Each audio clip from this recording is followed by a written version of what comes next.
Hello everyone, welcome to another new video. In this video I will show you how to fix apps not working on Infinix Note Edge. Let's start the video. If you want to fix this problem, so restart mobile, just click and hold side power button, click on this restart icon, again tap on this restart icon. You will see phone is restart.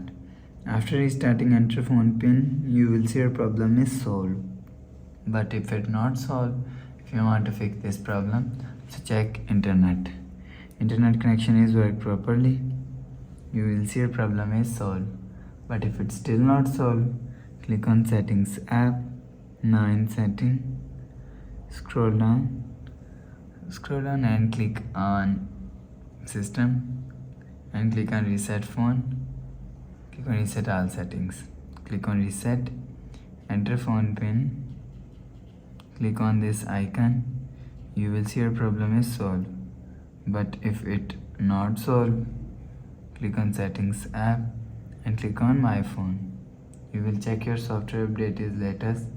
If it not latest, update your software latest. After update software latest, you will see your problem is solved. So that's how you can fix apps not working on Infinix Note Edge. If you like the video, please subscribe. Thanks for watching.